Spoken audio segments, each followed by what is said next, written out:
On a vu quand même la sortie de Fabregas qui n'a pas été tendre. Mais tu as fait une mise à jour ensemble ou quoi? Non, je ne sais pas, mais en fait, hier, on a évoqué ce point. Mais il n'était pas là, mais on continue, c'est l'actualité d'aujourd'hui. Non, mais c'est une mise à jour que tu es en train de faire. Arrête de troubler. Ça, c'est pas...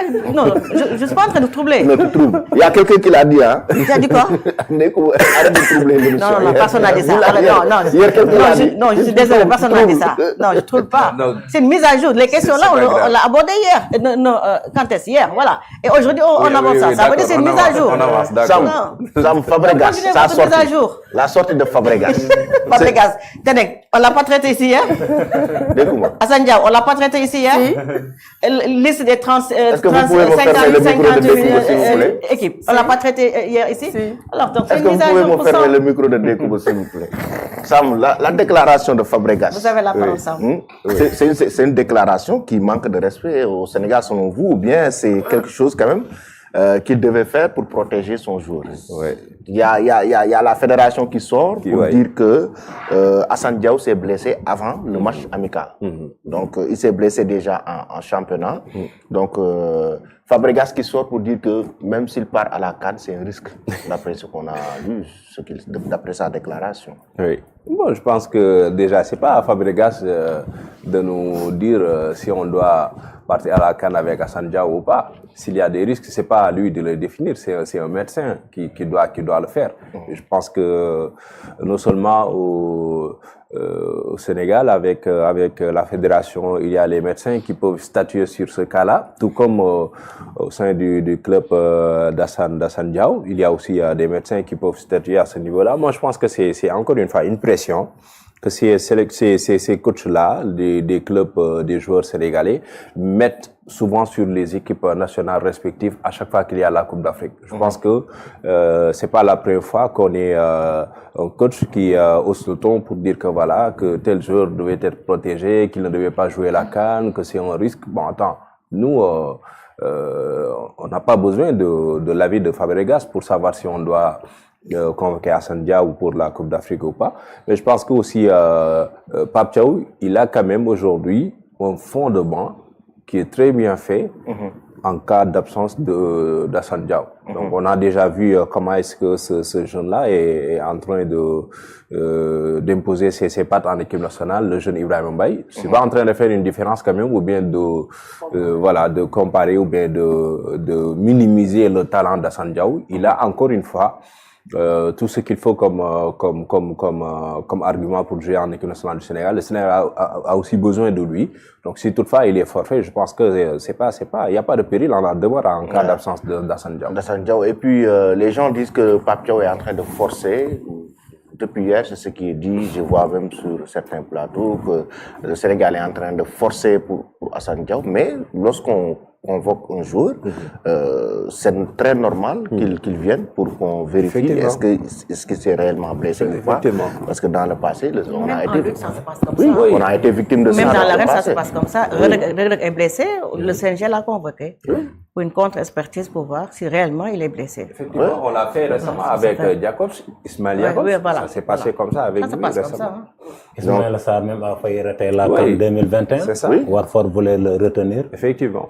Contre-expertise, ça existe dans toutes les disciplines. Donc, il le faut pour que le jour, pour qu'on puisse savoir. Il faut aussi se rappeler que Fabregas, il a, je ne sais pas si c'est un agenda pour lui, pour le cas d'Assane Diao, mais c'est lui qui lui disait qu'il ne devait pas rejoindre l'équipe nationale. Exactement, c'est ça le problème. Donc, ça se comprend aujourd'hui qu'il est dans cette logique. Il n'a pas encore digéré le choix d'Assane pour le Sénégal au détriment de l'Espagne. Donc, c'est ce qui crée par moment cette polémique. À chaque fois, il sort, il fait une sortie envers. Si vous vous rappelez bien, il avait fait une sortie pour dire que choisir le Sénégal n'était pas un bon choix pour Assane à l'époque. Donc maintenant, c'est une nouvelle sortie.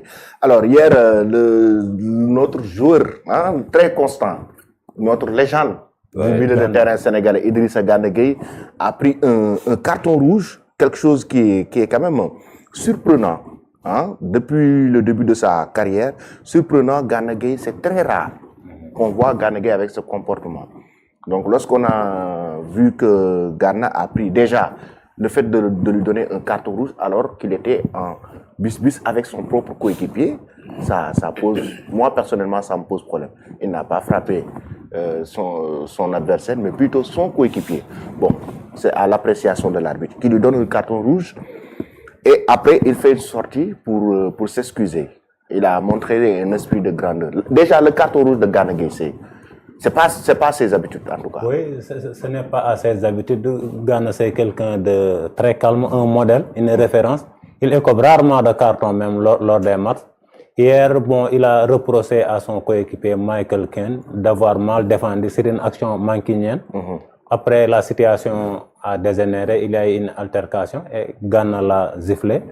Après, Gana aussi a effectué une sortie pour s'excuser. Mais avant que Gana le gifle, son coéquipier l'a poussé. Oui, il l'a bousculé à 2 reprises. À 2 reprises. Oui, effectivement. Ouais. Bon, certains disent que l'arbitre a mal jugé, il devait expulser tous les 2 autres, ou bien leur donner le gars s'est acharné sur Gana. Carton jaune ou bien avertissement verbal. Il s'est acharné sur Gana. Oui, il n'a fait que riposter. Il s'est acharné sur Gana.